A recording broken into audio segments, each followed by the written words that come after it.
Welcome to the home of WWE news, rumors, and gossip in real time. Click the bell, subscribe, and turn on all notifications today. Don't forget to become a channel member and send a super thanks donation below. And now, your host. He is the most consistent and dedicated in YouTube history, SeanzViewEnt. Solo Sequoia has been stolen, ladies and gentlemen. Stolen. What is going on with that as it concerns him, his MFTs, the My Family Tree? Also, we're talking about devastation, annihilation, tragedy. We're talking about fires, all revolving around the WWE. Remember to hype up the video. Donate below with a Super Thanks donation. And also, viewers, fans, and subscribers, we are learning breaking news as it concerns the status of a particular SmackDown star on a Friday night that we have not seen in some time. Also, ladies and gentlemen, we got breaking news on a massive cancellation in World Wrestling Entertainment. Ladies and gentlemen, according to the dirt sheets, the websites, and the newsletters, and a blockbuster development and a massive update. The trial that had been scheduled to begin Monday in the Delaware Court of Chancery, but it was removed from the court calendar on Friday, just days before it was supposed to start. Now there is confirmation that the trial has been canceled. Confirmed to Post Wrestling on Saturday evening that the trial is no longer moving forward as scheduled. It has not been confirmed whether the two sides have reached a settlement. The trial was supposed to run for 4 days this week. The lawsuit centers around WWE's merger with UFC to form the TKO Group Holdings. The plaintiffs allege that WWE was undervalued in the deal, and named Vince McMahon, Nick Khan, Paul Triple H Levesque, George Barrios, and Michelle Wilson as defenders. The plaintiffs also allege that McMahon steered the transaction towards Endeavor and did not allow the bidders, including KKR and Liberty Media, to take part in a fair bidding process for WWE. The case had been heading toward the trial after a 75-page pretrial brief put McMahon's return to WWE and his relationship with the TKO CEO Ari Emanuel under the microscope. The filing claimed McMahon had never intended for his July 2022 retirement to be permanent and later threatened to block any media right deal or transaction unless he was brought back. The trial will not happen this week. Now, whether this means a settlement is coming or has happened, a deal has already been reached, or another development is happening behind the scenes has not been confirmed. For now, the biggest update is simple. The WWE shareholder trial that was supposed to begin Monday has officially been canceled. What do you think about the WWE shareholder trial being canceled before it was set to begin? Please share your thoughts, your comments in the comment section below. Ladies and gentlemen, this is crazy. This is absolutely crazy what is going on here, guys. Obviously, this was supposed to be massive. This was supposed to perhaps change things, maybe cancel some things. Maybe WWE would have had to leave TKO. Maybe there would have been a severance here. I don't know what direction where this was going to go, but ladies and gentlemen, it has been pulled and canceled from the court calendar, and it does not look like it will resume anytime, ladies and gentlemen. Now let's get into the SmackDown stars' whereabouts. Ladies and gentlemen, Jordynne Grace has been around WWE, but fans have not been seeing much of her on SmackDown lately. Where's Jordynne Grace? Well, it feels like we haven't seen her on TV in a while. Besides main event, she's been at TVs. She's been backstage at them. I know Lexington, they flew her in, and she was flown back before the show was even started. And she didn't get used. She has been working main event a lot. Honestly, she has not got her wheels like moving since her injury earlier this year, and she has just been largely off TV ever since then. I don't get it. Nobody looks like her and wrestles like her, and I just always thought it was going to be an easy way to book somebody. But she's had one SmackDown match since the end of February the 28th on SmackDown, and it was losing to Tiffany Stratton.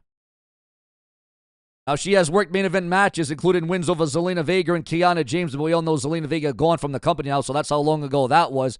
And she has also done some dark matches. Still, she has not been used in a major way on SmackDown.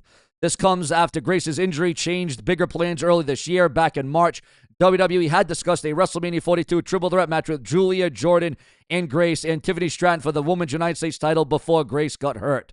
What do you think WWE should do with Jordynne Grace on SmackDown? Or are they going to send her back to TNA? Or was it a mistake to fire her? Or is this just one of those things where you get lost in the shuffle. This has happened before, and I'm not shocked if it is happening again.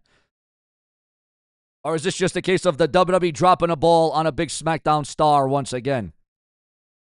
Solo Sikoa's likeness seemingly stolen by upcoming wrestling video game. Speaking about the courts, speaking about lawsuits, speaking about trouble, is there going to be trouble there?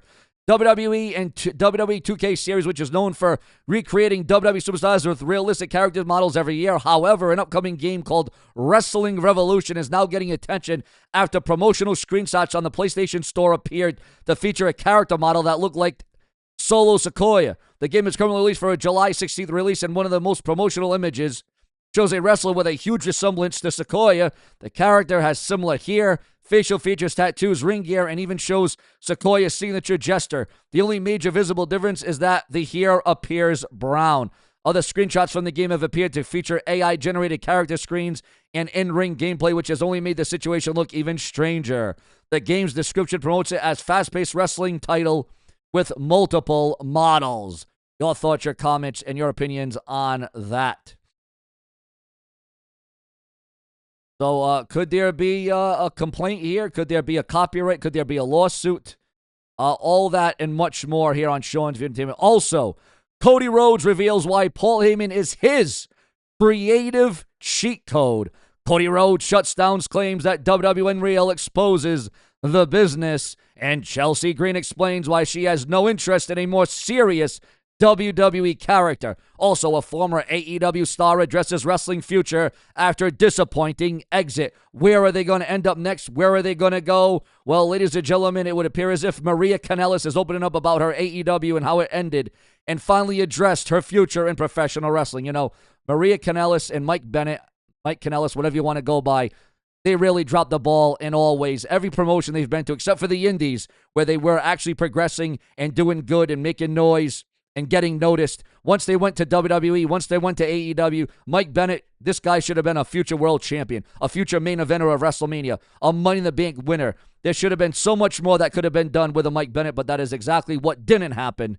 And it's a very sad state of affairs. It's very tragic in my estimation. Also, breaking news, as the general manager confirms a mega title match for Triple Mania 34 Night 2. Rey Mysterio has confirmed the AAA mega title match. As we all know, Rey Mysterio is now the current general manager of AAA. Also with Cody, guys, we got to go over this again because Cody Rhodes shuts down claims that WWE Unreal exposes the business. Cody Rhodes isn't buying the idea that WWE Unreal ruins wrestling by exposing the wrestling business while speaking on his What Do You Want to Talk About podcast. Also, ladies and gentlemen, AEW reveals 6 women competing to become the new TBS champion. A flag outside WWE headquarters caught fire Saturday night outside the headquarters in an emergency in Stamford, Connecticut. The incident happening during windy conditions when a flag on WWE's headquarters became entangled and caught fire after hitting a power line. Yes, this is the WWE headquarters, the brand new headquarters, WWE HQ. Your thoughts, your comments, and your opinions as we do it for each and every one of you. Again, now it hit a power line. The flag caught fire. It is not known if anyone was hurt or injured or if there was any tragedies. WWE opened its current headquarters at 707 Washington Boulevard in 2023. The building stands 13 stories tall and covers 400,000 square feet. The company previously operated out of its Titan Towers, its longtime Stamford headquarters. That building was constructed in 1989 and opened in 1991. Titan Towers became part of WWE history over the years, including being used at the Money in the Bank ladder match during WWE Money in the Bank 2020. WWE later sold Titan Towers in 2025 for $3.75 million to real estate firm MB Financial Group. This was a strange scene outside WWE's newer headquarters as the wind turned the flag into a fire hazard after it hit nearby power lines. The flag flew off the building, hit a power line, and caught fire in downtown Stamford tonight. Video courtesy of News 12 CT. What do you think about the flag catching fire outside WWE headquarters? Please share your thoughts, your comments, your opinions, because if it weren't for you, there certainly would be no Sean View, because each and every one of you are what brings this show to prominence. You put this show front and center, and Sean View Entertainment does believe in the viewers, the fans, the subscribers. Whether you're for me or against me, I want you to bring it. Just like The Rock says, just bring it. And that is exactly what I want to be brought in the comment section right now. Could have this been a tragedy? Could have there been injuries?